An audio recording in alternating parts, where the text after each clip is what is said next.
Dobra večer. Jesmo li u drugom hladnom ili trećem svjetskom ratu? Ne baš vedra tema za kraj godine, ali to je naš život. Rizično seksualno ponašanje mladih znatno se smanjilo u posljednjih 15 godina. Pokazao je to multidisciplinarni istraživački projekt Dinamika reproduktivnog i seksualnog zdravlja mladih od 2005. do 2020. To je druga tema. Lana, jesmo li u drugom hladnom ili trećem svjetskom? Jesmo ili nigdje? Ja ću ponuditi dvije perspektive kao odgovor na to pitanje. Jedna će biti analitička, realpolitička, druga će biti zapravo poziv na razmišljanje kroz propitivanje dominantnih paradigmi.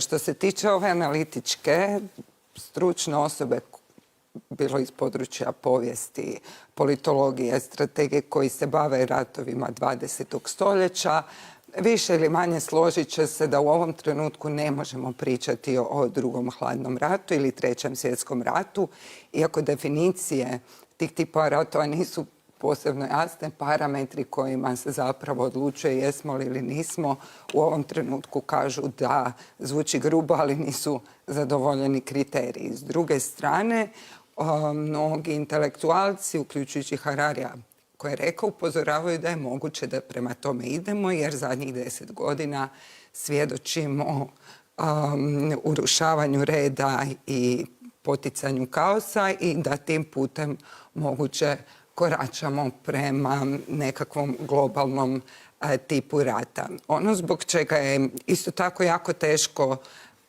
zapravo definirati stvari je što se kontekst promijenio.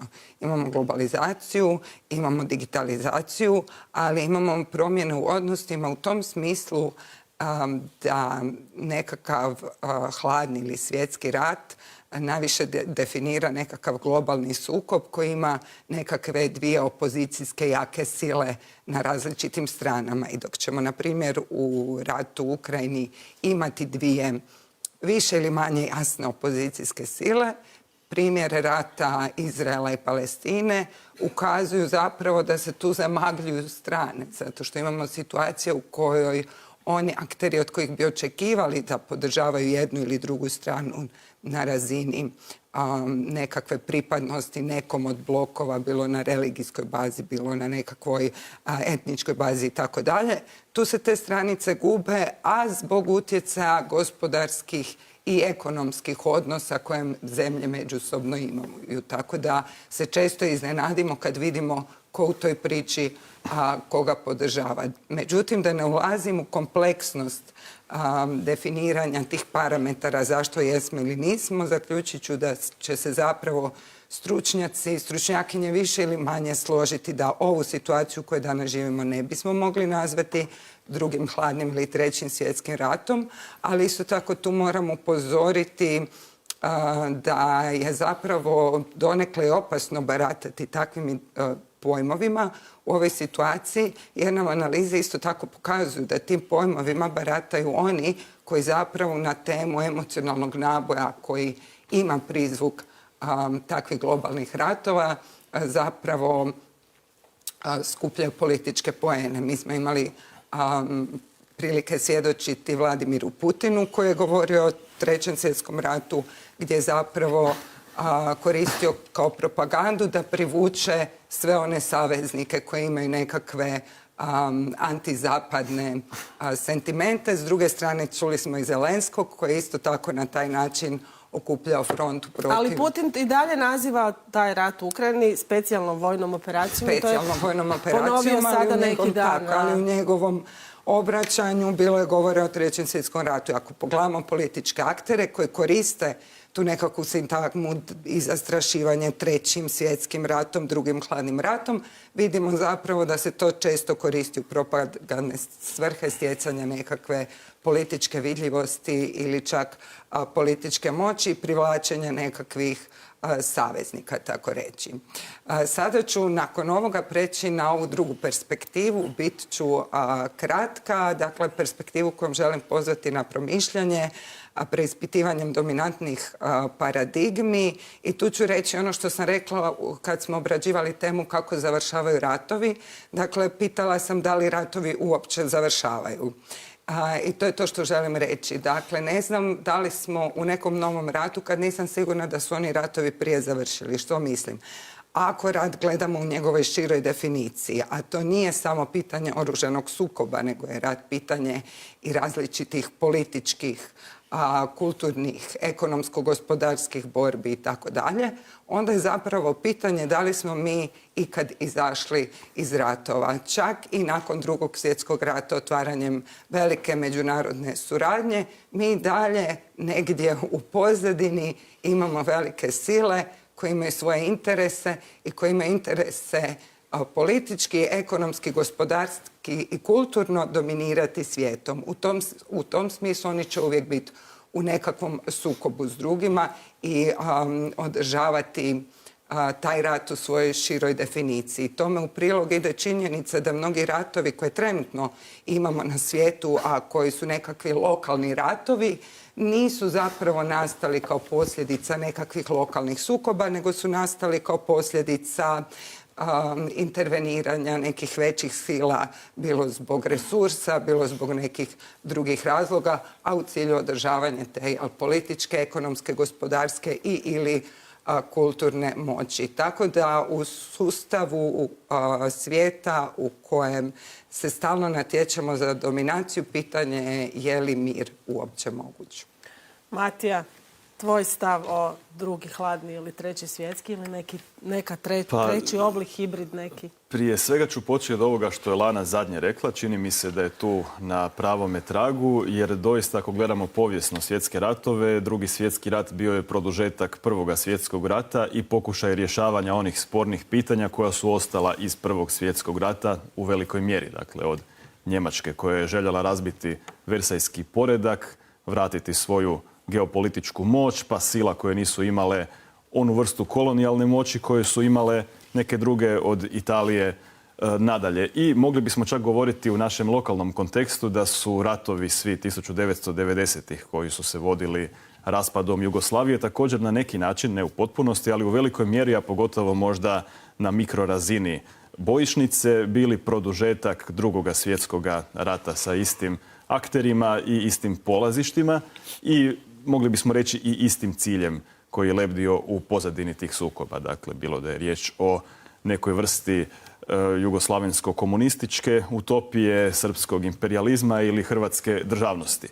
Sad, što se tiče našeg današnjeg trenutka, recimo, povjesničar Neil Ferguson zastupa tezu da se danas nalazimo u drugom hladnom ratu, ali on nije više između Amerike i onoga u što se Sovjetski savez pretvorio, dakle Rusije, nego Amerike i Kine. I meni se njegova teza čini utemeljenom, jer svi ključni elementi hladnog rata zapravo su zadovoljeni i danas u tom odnosu dviju najvećih sila na svijetu, SAD-a i Kine, od tehnološke utrke, dakle nekoć je to bilo u kontekstu 20. stoljeća utrka u svemir, osvajanje svemira, put na mjesec i tako dalje, utrka u nuklearnom naoružavanju. Danas je to utrka oko umjetne inteligencije i općenito novih tehničkih dostignuća. Naravno da ne govorimo o onom praiskonskom, a to je širenje utjecaja kroz teritorije i resurse koji su na njima prisutni. Ono što je također drukčije jest da danas više Amerika nije u onolikoj prednosti koliko je imala nad Sovjetskim savezom prije pola stoljeća. Dakle, ako se govori o prije svega gospodarskim, ali i ne samo gospodarskim, nego i recimo inovacijskim njihovim mogućnostima, dosezima, i to se uspoređuje sa sadašnjim odnosima moći. Danas je odnos te dvije sile znatno izjednačeniji nego nekoć. Dakle, danas je Kina u mnogo čemu, primjerice u domeni umjetne inteligencije, al pari sa Amerikom, a u nekim aspektima i ispred nje. Što se tiče Trećega svjetskog rata, u ovom trenutku nismo u Trećem svjetskom ratu, ali mogli bismo u retrospektivi, ako se stvari odviju u smjeru daljnje intenzifikacije sukoba, reći da trenutak u kojem danas živimo već je Trećim svjetskim ratom. U onom smislu u kojem, ako danas gledamo primjerice Drugi svjetski rat, koji počinje u rujnu 1939. nije odmah postojala svijest o tome da je riječ o svjetskom ratu. Naposljetku on nije ni bio svjetski na samom početku. Ako se uzme njemački napad na Poljsku kao početak, to je bio rat. I nizom tih ratova i proširenjem sukoba došlo je do omasovljenja interesa i sukoba i bojišnica i samim time je došlo do svjetskog rata. Može li se onda Ukrajina i Izrael povezati Pa oni mogu biti polazišne točke za nešto što bi moglo prerasti u svjetski rat i kao naknadnom pameću određen početak tog trećeg svjetskog rata, ako sve ode u tom smjeru sukoba velikih svjetskih sila, bi se moglo govoriti o napadu Rusije na Ukrajinu kao nekom početku toga rata. Recimo, američki povjesničar Victor Davis Hanson napisao je knjigu Drugi svjetski ratovi, Second World Wars, u množini. Upravo polazeći od pretpostavke da nije riječ samo o jednom makroratu, nego o jednom zajedničkom nazivniku za niz sukoba koji su postojali i koji su plamtjeli ovom ili onom snagom i onda se intenzivirali i spojili u jedan velik sukob dva suprotstavljena bloka.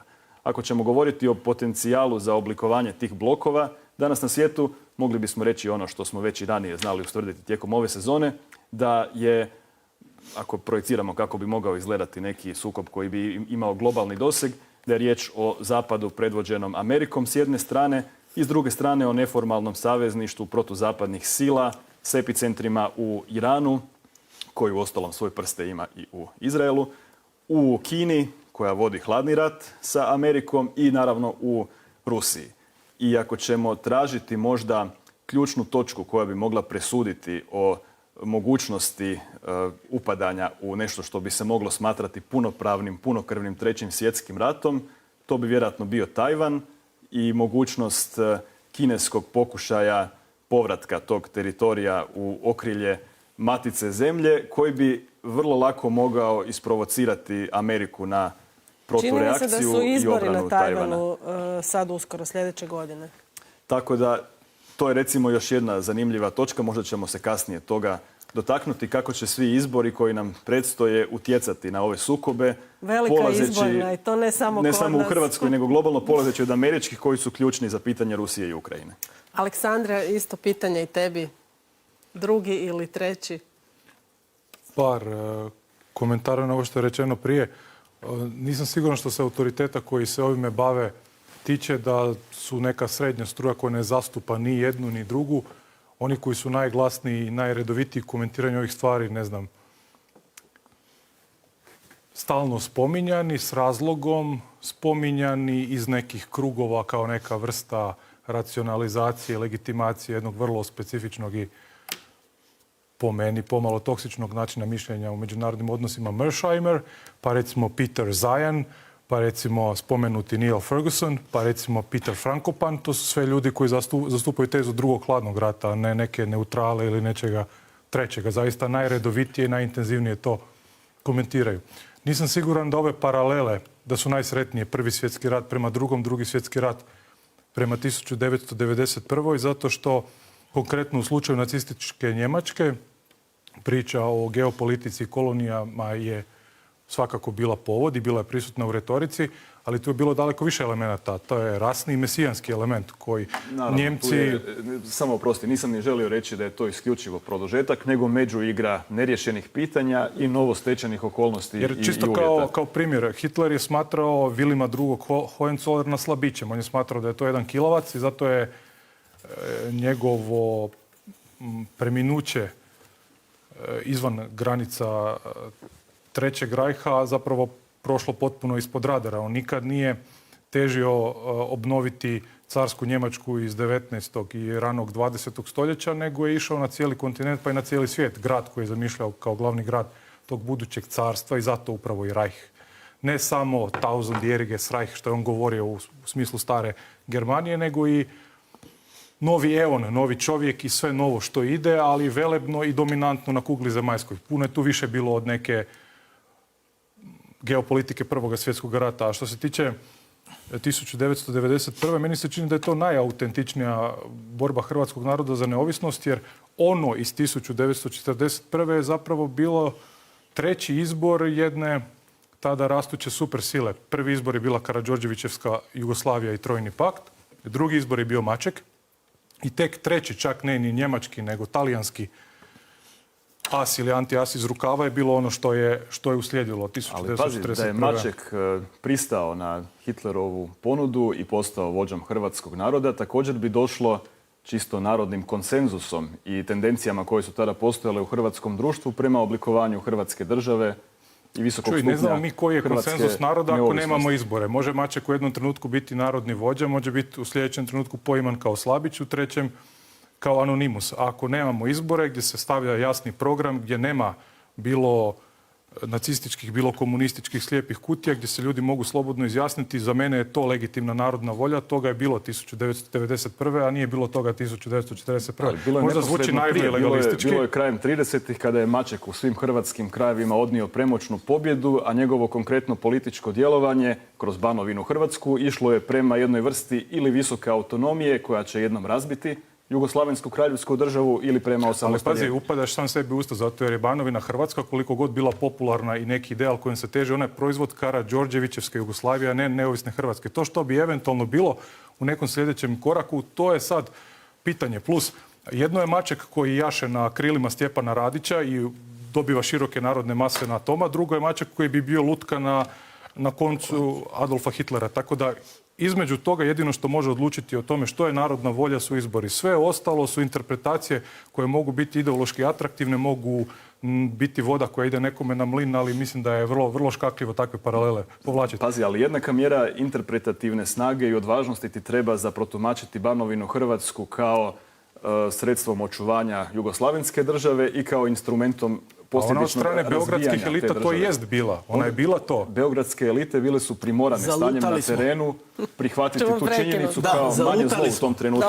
Ali ti samo u kontekstu primjerice političke utakmice govoriš kako često nije bitno kakvo je stanje u nekom trenutku, nego kakve su tendencije, u kojem smjeru se ide. Banovina Hrvatska bila je izraz jasnog smjera osamostaljenja i hrvatske državnosti prema kojemu se logičnim razvojem događaja izraz jasnog smjera koga? Ljudi koji su u svakom trenutku potpisivali kralja, regenta u tom trenutku, a ne neovisnu Hrvatsku. Narodne volje koja je bila izražena na izborima prije Drugog svjetskog rata. U tom kontekstu Dobro, vratimo se, ovo nije tema. Ne, ali lijepo vas se slušati, teme, ali izrazito zanimljiv rukavac teme, zato što istina. se meni čini da razbija neke stereotipe koje ovako plutaju, a zaboravljaju se ovi neugodni detalji. Što se tiče ovoga prema čemu idemo, čini mi se da idemo prema drugom hladnom ratu, što nije nikakva utješna situacija u odnosu na svjetski rat, jer razlika između hladnog i svjetskog rata je da u svjetskom ratu sudjeluju svi, a u hladnom ratu obično nagrabuse, uvjetno rečeno, mali. Oni koji su na rubnim, trusnim geopolitičkim područjima, oni su ponovno pojednostavljeno topovsko meso velikih. Zašto mislim da idemo prema drugom hladnom ratu?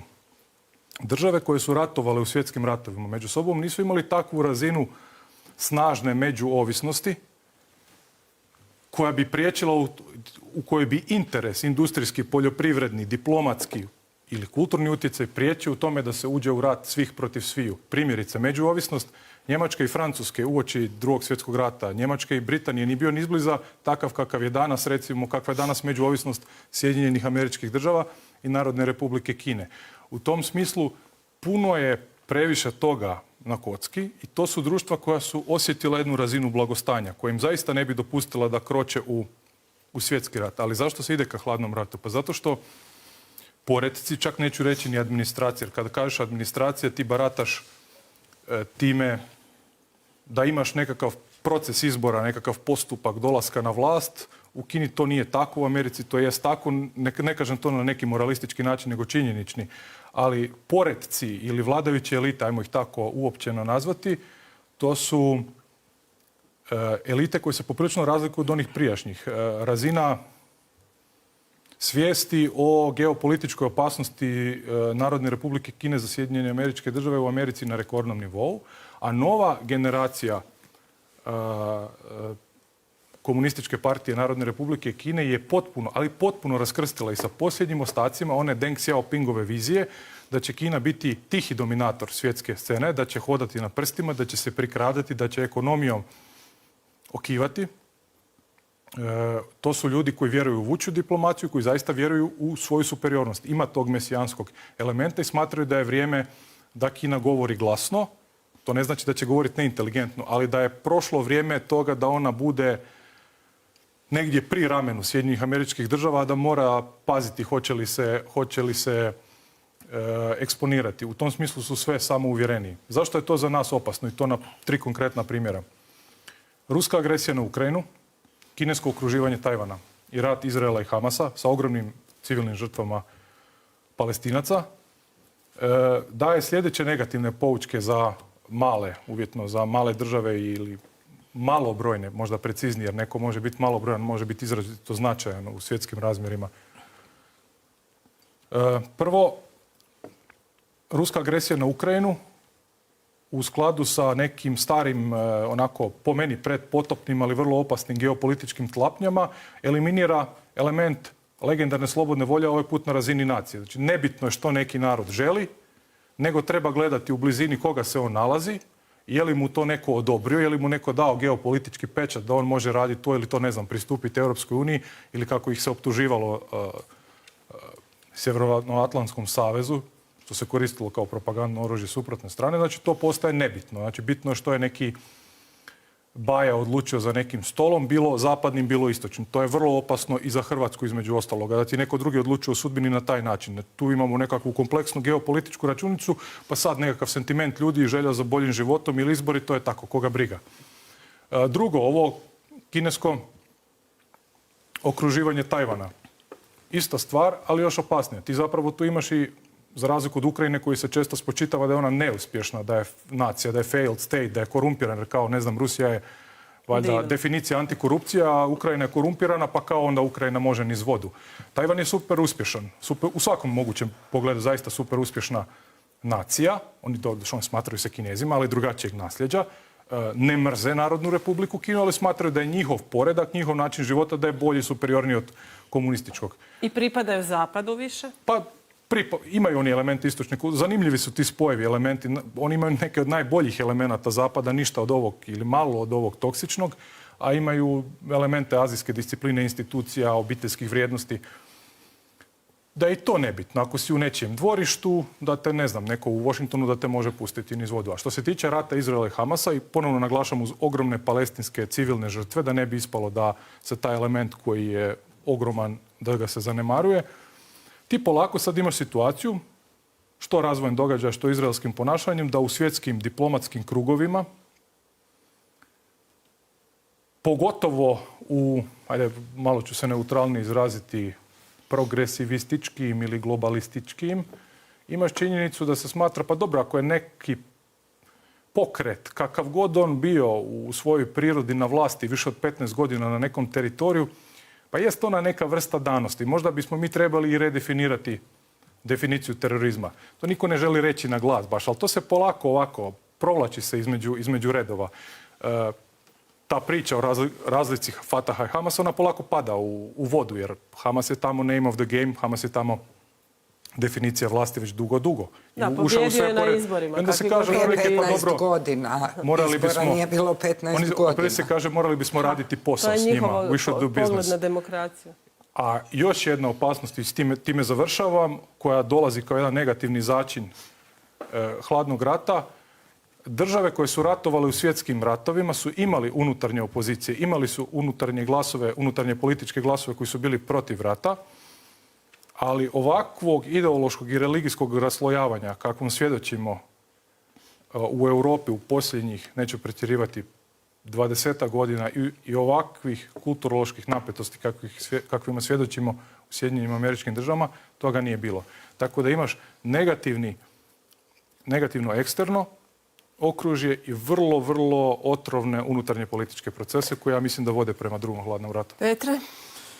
Pa ja gledam kako da ovo ne postane prvi nuklearni rat. To ja gledam. Možeš li ti to spriječiti nekako?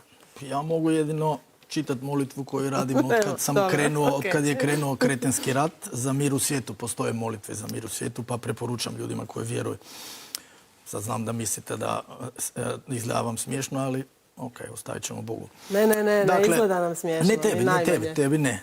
Ajmo sada, nisam mislio na vas, mislio na gledatelje. Neke, ne sve. Ajmo sada mi vidjeti prvo, zapravo tu treba reći jednu parolu koja je nažalost sada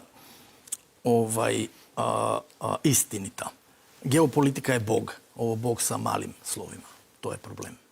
To je problem i imate velike igrače koji poznaju podatke koje mi ne poznajemo, poznaju slabosti suprotne strane koje mi ne znamo zbog aktivnosti ovih obavještajnih službi i na osnovu toga si dozvoljavaju pretpostaviti da mogu nekoga tamo negdje skršiti sa kojim god žele mogućnostima i onda sjede isto ovako kao što mi sjedimo, ali u nekakvim sobama gdje ih nitko ne vidi i smišljaju doslovno na šahovskim tablama što bi mogli napraviti da suprotstavljeno da mu zapapre. A ja sam čak gotovo uvjeren, za ovo nemam dokaza, ali gotovo sam uvjeren da postoji par idiota koji oko ovih stvari konzultiraju umjetnu inteligenciju koje vjerojatno vojska ima, a mi civili još nemamo.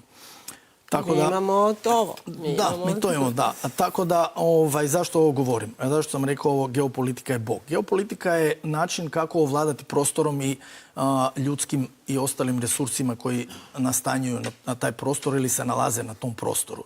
Na šahovskoj ploči svijeta figure su postavljene i zna se tko s čime raspolaže. Oni to znaju, mi ne moramo nužno sve znati, ali mi smo obični ljudi, nemamo uvida u neke podatke koje oni imaju, ali se dosta toga zna. Ono što je trenutačno sada stanje u svijetu je da UN ne funkcionira. To je ono što je najvažnije u UN-u, to je Vijeće sigurnosti. I niko ne sluša, ni Vijeće sigurnosti, ni UN. Ne funkcionira iz razloga što 5 članica stalnih članica koje imaju pravo veta, oni to nemilosrdno koriste sada, što nije bio slučaj kada je bio hladni rat. Tada su imali mehanizme, poluge, Helsinška inicijativa koja je prerasla u OSS sada i tako dalje. Znači, to je mehanizam sa polugama, realnim polugama u kojima se kontroliraju sigurnosna pitanja na tlu Europe. Zašto na tlu Europe? Zato je tadašnji istok i tadašnji zapad su graničili na tlu Europe. Nisu graničili na tlu Sjeverne Amerike, nego na tlu Europe.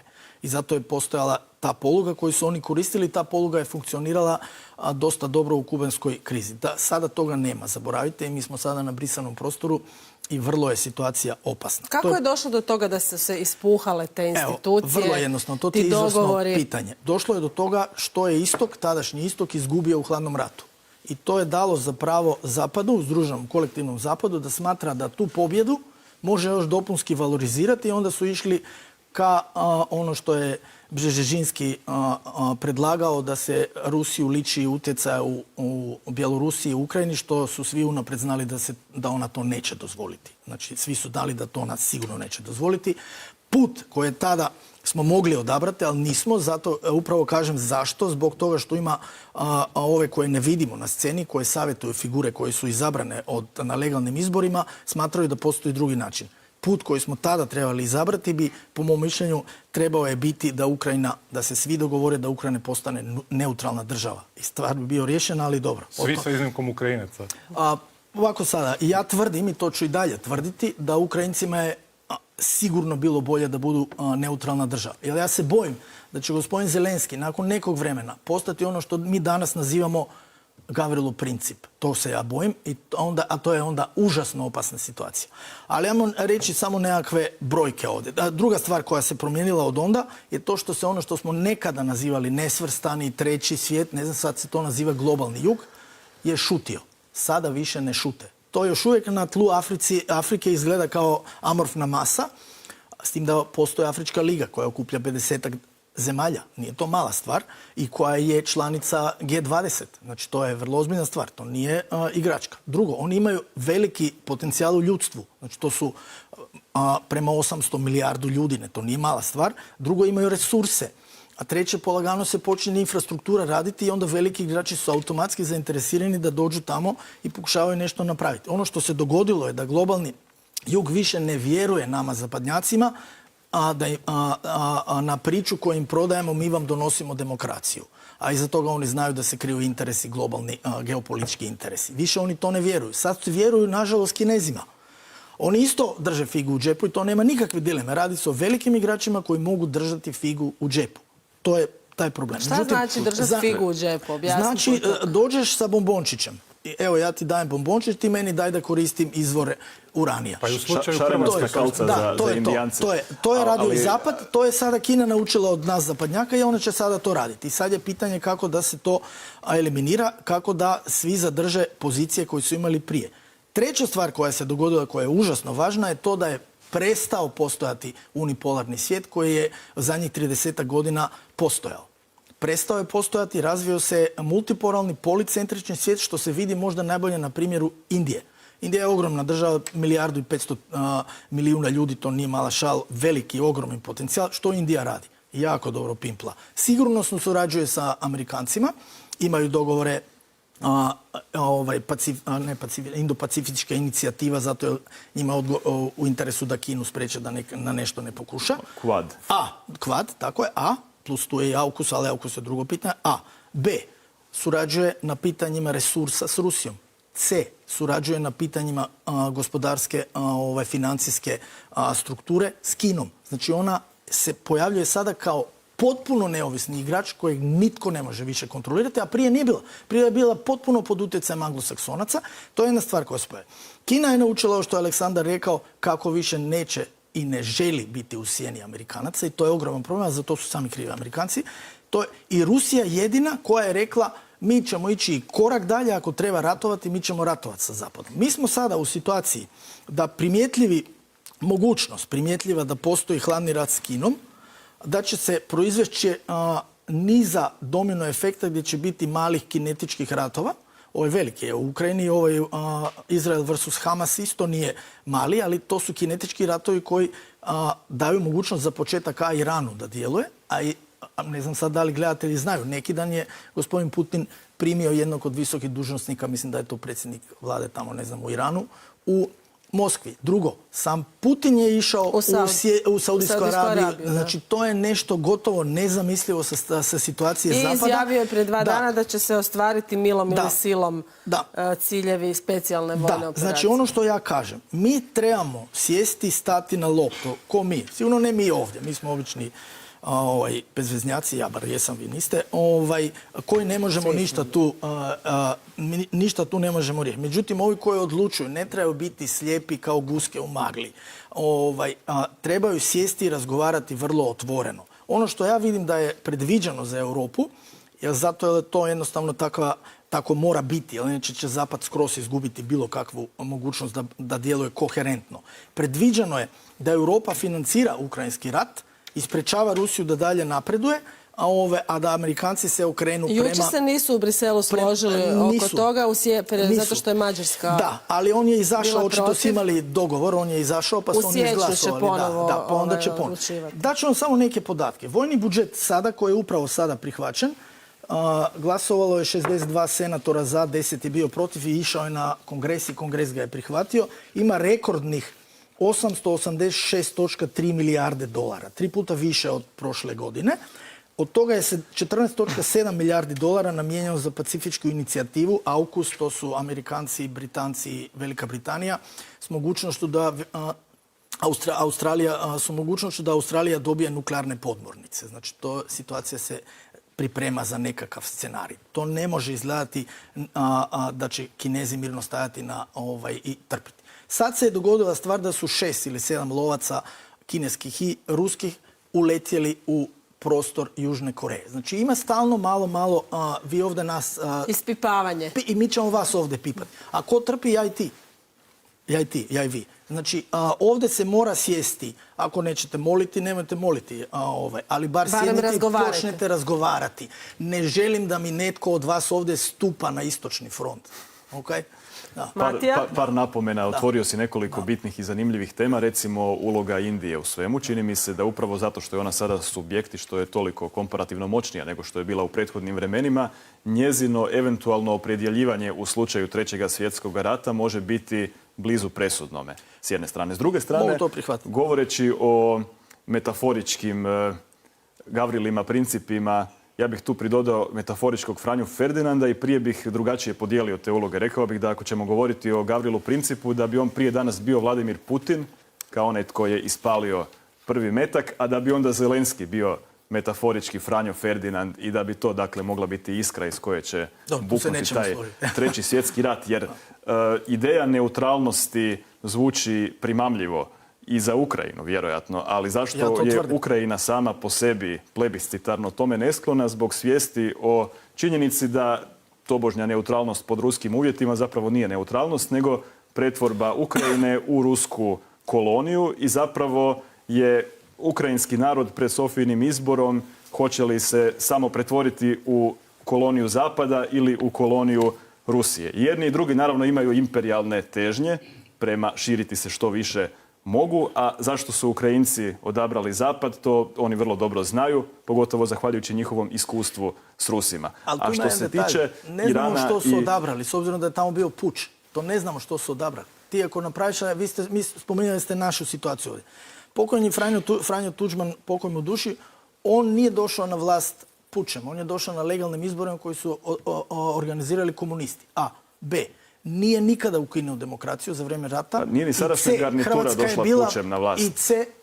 I C. Hrvatska je bila pod sankcijama, teškim sankcijama. Dakle, znači, ta emotivnost mi Hrvati i tako to je ne funkcionira ima baš. puno paralela, naravno ne može se nikad reći da je u potpunosti isto, ali ne može se ni svesti samo na puč ili samo na puč koji je zapravo produžena ruka stranih sila koje su srušile legalno izabranu vlast. Masovni prosvjedi kakvi su se dogodili prije 10 godina u Kijevu ne mogu biti stvoreni ex nihilo rukom tajne službe, nego mogu samo biti usmjeravani na temelju već postojećeg nezadovoljstva. Pazi, često u toj retorici se uzima Majdan kao nulti dan, kao točka nula.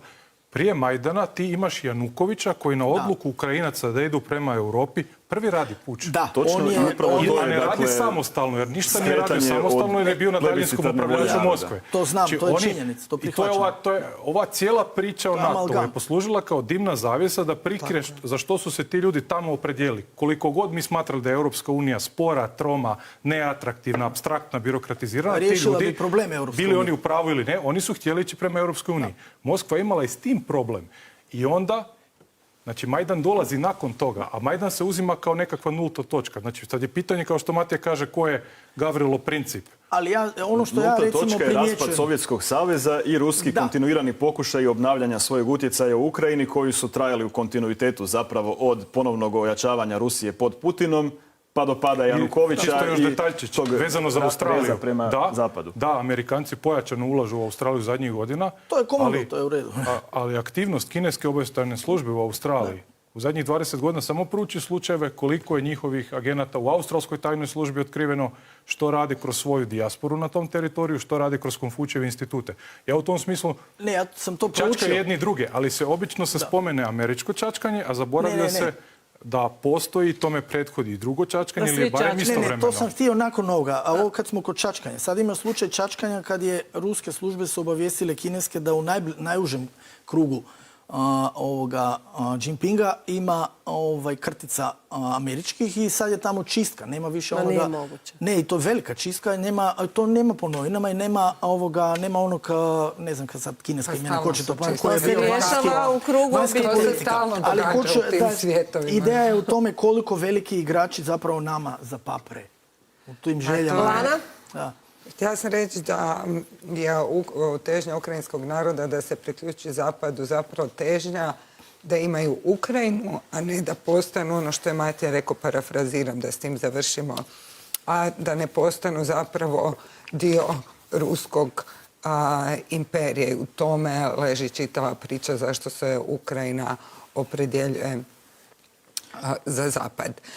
Što se tiče onoga što je Aleksandar govorio, pitao si me koji su mi izvori, ti si govorio o nekim mainstream intelektualcima, ja sam se više koncentrirala na profesore sa relevantnih fakulteta jer me nije zanimalo što mainstream mediji imaju reći, ali htjela sam više vidjeti neke druge pozicije. Tebi profesor sa Stanforda i Oxforda, Franko pa na Oxfordu, a Niall Ferguson na Stanfordu nisu relevantni. Ali imaš i na Stanfordu profesore koji tvrde druga. Samo tren. Htjela sam ti reći da zapravo govorimo isto, jer i ti si rekao da nismo sada u drugom hladnom ratu, ali da krećemo prema njemu. Što sam isto rekla i ja. Dosta će se stručnjaka složiti da nismo još, jer nisu zadovoljeni svi parametri. Tu prije svega mislim na to da su još uvijek politička, kulturna, ekonomska, gospodarska suradnja Amerike i Kine presnažne i preisprepletene da bi mogli govoriti o potpuno blokovskoj podjeli koja karakterizira nešto što se zove hladni rat. Ali da s obzirom na sve što se događa, prema tome moguće idemo. U ovom trenutku, s obzirom na još uvijek visok stupanj suradnje i isprepletenosti, pogotovo na ekonomsko-gospodarskoj razini. O tome još ne možemo Onda se nismo govoriti. razumjeli, jer ja sam shvatio da otprilike, sad pojednostavljujem, da postoje 3 struje, a ti zapravo tvrdiš da činjenica da nismo može biti gotovo izjednačena time da idemo, a da bi onda druga strana tvrdila da postoji 3. svjetski rat. Da je to biti binarni izraz. Samo zadnja rečenica. i prelazimo na sljedeću U temu. principu svi ćemo se složiti da je moguće da tamo idemo, ali ne možemo reći da nismo još.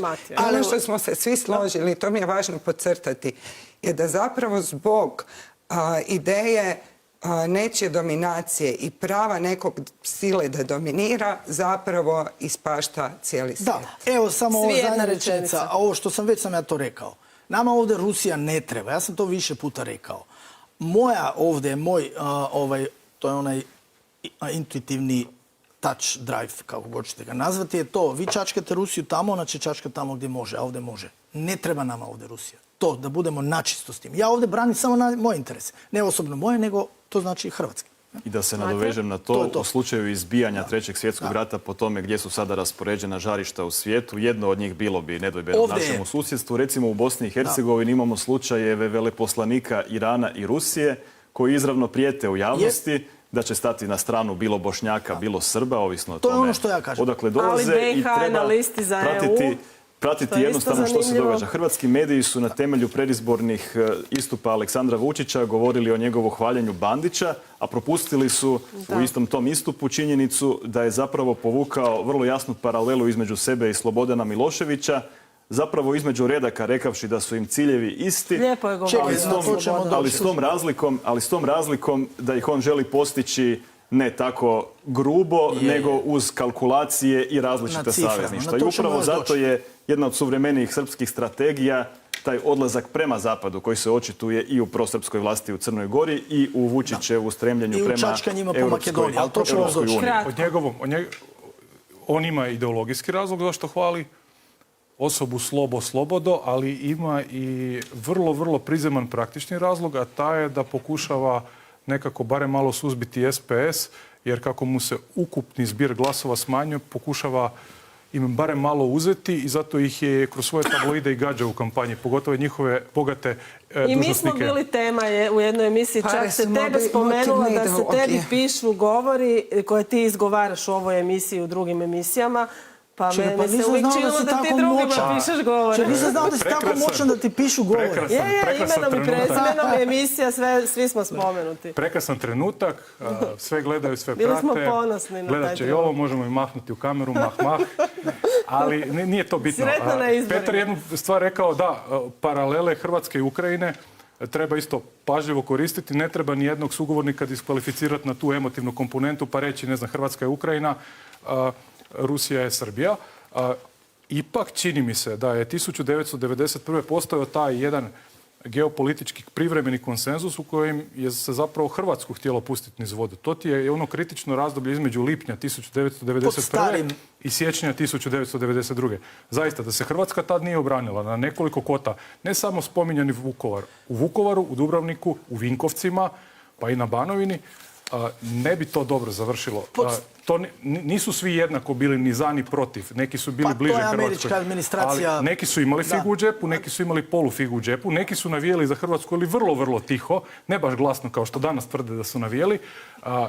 Ja tu komponentu nacije koja se bori za svoju slobodu, za sve možda greške, nedostatke, ne bih ju podcjenjivao i ne bih ju potpuno podvrgnuo geopolitičkoj logici. I pazi, trijumf ruskoga svijeta u Ukrajini znači pretapanje ruskoga svijeta u srpski svijet i u Hrvatsku. Ja samo kažem žao što mi je je, podređeno. prelazimo na ljepše teme, Da, seksualnost njima je mladih u podređeno, Republici Hrvatskoj.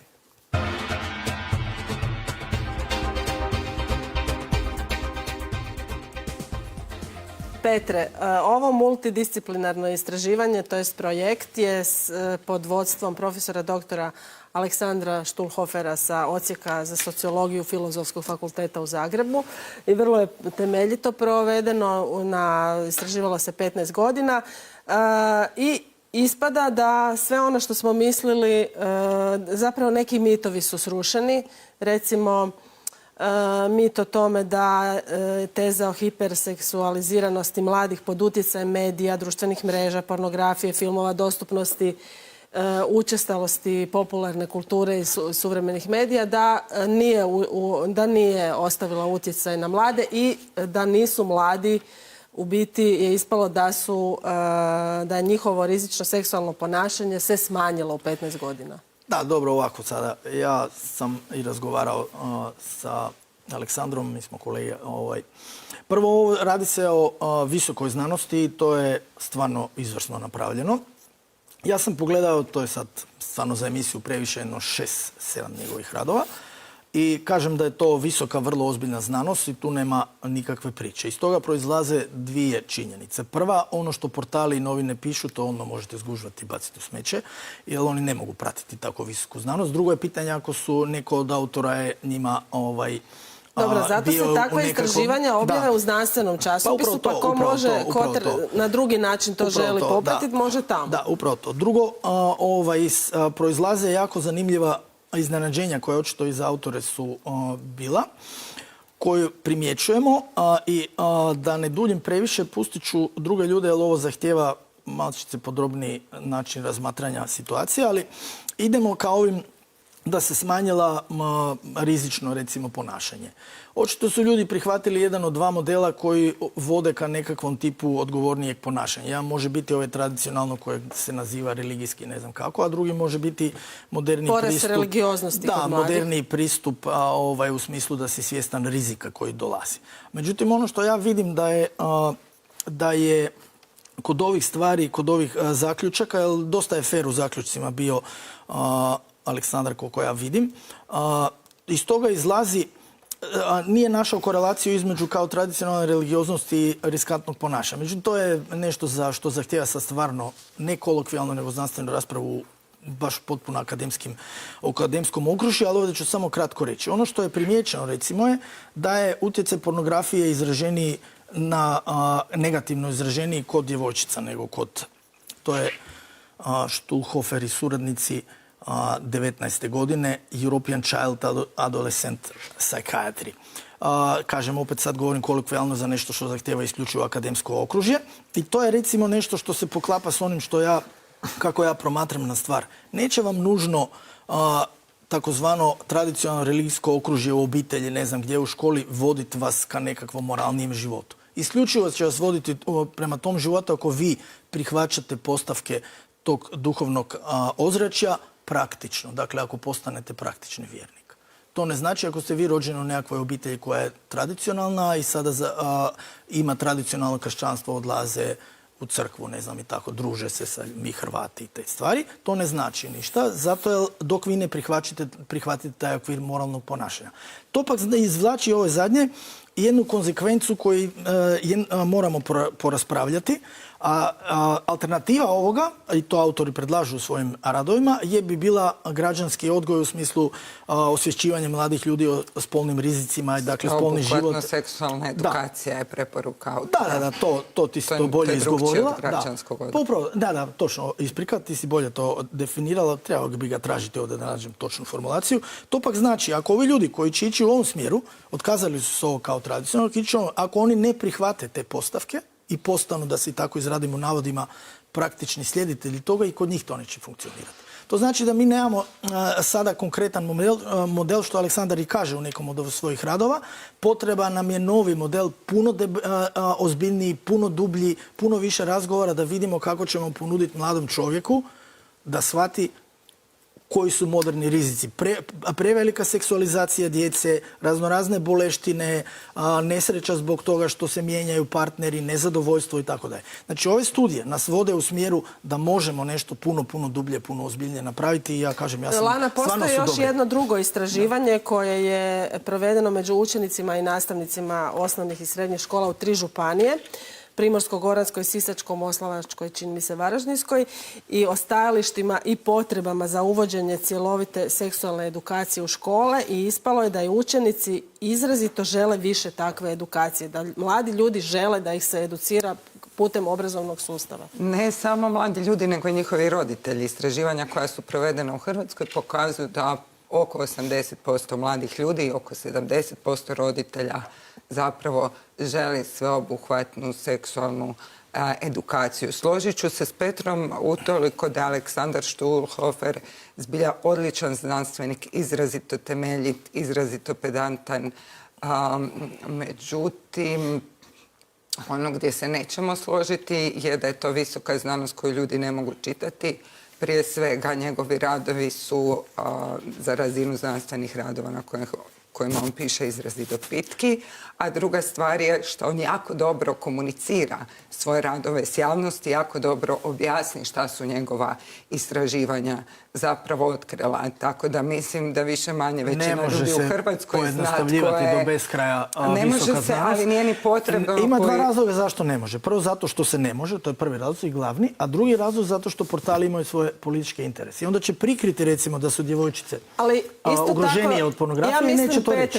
Znači, da portali ipak informiraju. Ne, oni informiraju, međutim kažem da to nije... portal će prenijeti istraživanje jer napravit će mnogi, imaš jako puno intervjua s Aleksandrom. Ko će čitati te silove? Pa upravo to kažem, znači on nije baš tako jednostavno. Ono što mi je važno tebi odgovoriti je da religijsko iskustvo i pripadnost religiji i cjelovita seksualna edukacija nisu u nikakvom konfliktu. Ja to nisam rekao. Dakle, sasvim je, međutim, obrazovanje koje se temelji na apstinencijskim programima i kroz više istraživanja različitih metastudija od Amerike do svih krajeva svijeta se pokazalo kao naprosto neuspješna metoda edukacije o seksualnosti. To ne znači da ljudi, samo trenutak, to ne znači da ljudi ne moraju imati religijsko iskustvo, ali ono što su metastudije pokazale u evaluaciji različitih programa, razlikujemo nekih 5 različitih seksualnih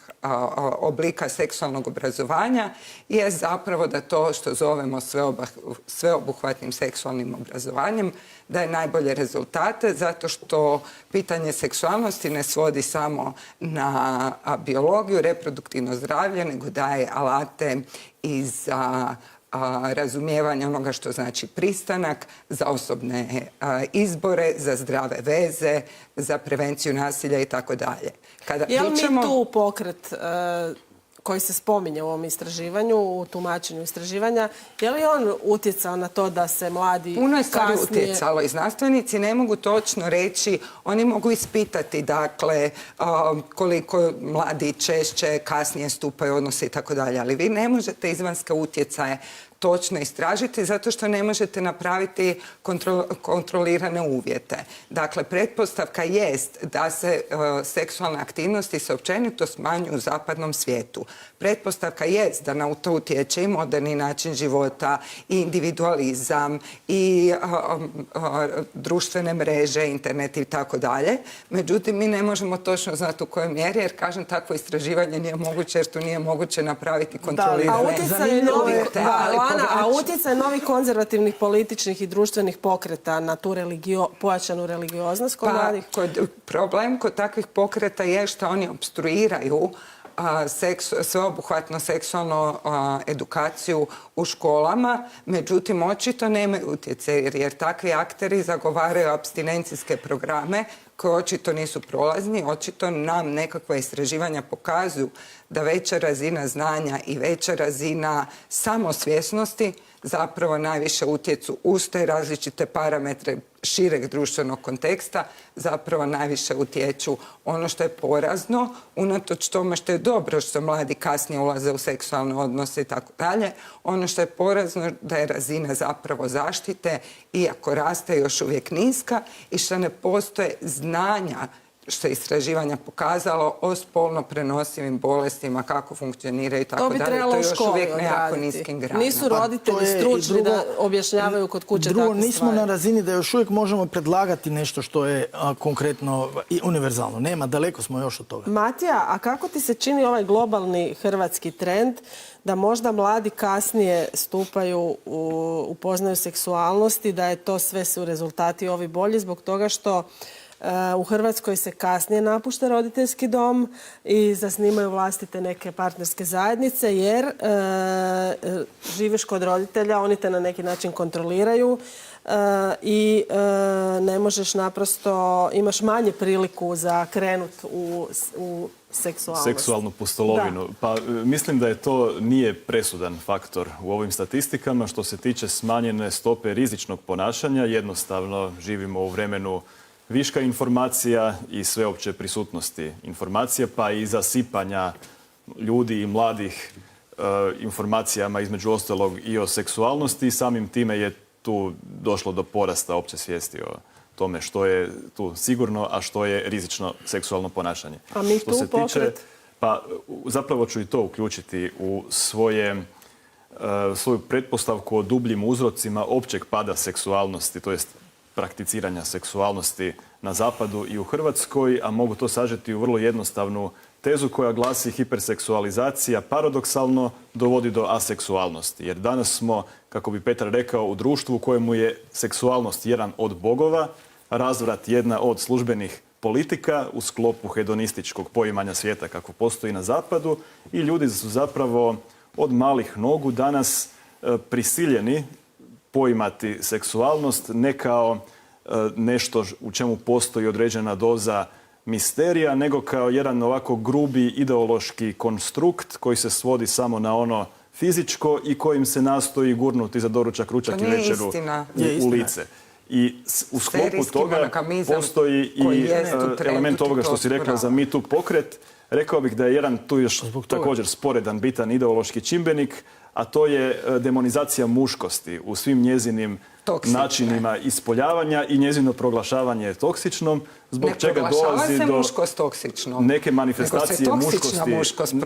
manifestacije muškosti koje nisu toksične, proglašavaju se toksičnima. Samim time muškarci su strah od negativnih posljedica u potrazi za izgradnjom novoga identiteta kojeg ne mogu izgraditi, jer u toj hipersenzibilnosti suvremene kulture gotovo sve se poima nasiljem, od pogleda, od neoprezne riječi ili slučajnog dodira. Tako da kultura hedonizma, hiperseksualnosti i hipersenzibilnosti. A Aleksandre, a ovaj konzervativno politički i društveni pokret i politika, utjecaj politike na porast religioznosti kod mladih, pa tako i smanjenje kasniju seksualnost? U svom pitanju si zapravo označila meni najinteresantniji dio cijele ove priče, fenomenološki najinteresantniji. Imaš istraživanje u kojem neke stvari unutra mi djeluju intuitivno točne, prema nekima imam rezerve. Da kako može me se sad optužiti da sam protiv legendarne znanosti s velikim Z, ali zadržat ću i dalje malo tu zadršku. Evo, imaš minutu i pol. Najbolji ti je primjer kako to u roku keks, u roku sekunde prelazi iz tobože čistog znanstvenog, božansko-znanstvenog u konkretne političke rasprave. I ono što je pratilo izlazak ovog istraživanja u svim komentarima, gotovo u paketu i gotovo automatizmom se odmah neki citati, komentari da evo sad su raskrinkani ti mrski konzervativci, mladi su sve svjesniji, sve manje pornografizirani, seksualizirani na taj loš način. Kao evo sad je znanost je dala odgovor. Pričekao bih još malo vremena, pa bih onda osobno, da kako kad neko može reći da je to moja odokativna procjena i da sam tu u krivu, pa bih onda davao sudove. Čak bi neko jako ironičan mogao reći veliko da seksu, a ne seksologiji. Pa i tu ima nešto, zato je upravo ovo što je rekao, stvarati Boga od seksa je potpuno pogrešno. Gdje je tu ljubav? Gdje je tu rast kroz ljubav? Ne, gdje je tu? To je ta. Samo duhovnost nas vodi u taj smjer. Mislim da su vremena kad najviše trebamo i ljubav. A samo duhovnost vodi tamo, ništa drugo. Jednom sam rekla u emisiji, problem je senzacionalizacija seksa, ali problem je i tabuizacija seksualnosti ljudske. A dobro, to stoji, ali otkud je to došlo? Od toga što se na zapadu na svemu treba zarađivati. Zašto moramo zarađivati? Pa lako možemo okončati pornografiju, prostituciju. Ne želimo. I dublje je potreba za afirmacijom vlastitih nagona i hedonizma. Postali smo kao naša emisija Otvoreno. Na prvom kad pustimo ovu glazbu, znate šta slijedi. Poštovani gledatelji, 5. dan možete pregledavati i na multimedijskoj platformi i aplikaciji HRT te na YouTube kanalu HRT-a. Repriza ponedjeljkom nakon 16 sati, subotom na 5. međunarodnom kanalu. Doviđenja do petka u posebnoj blagdanskoj epizodi 5. dana. Poštovanje.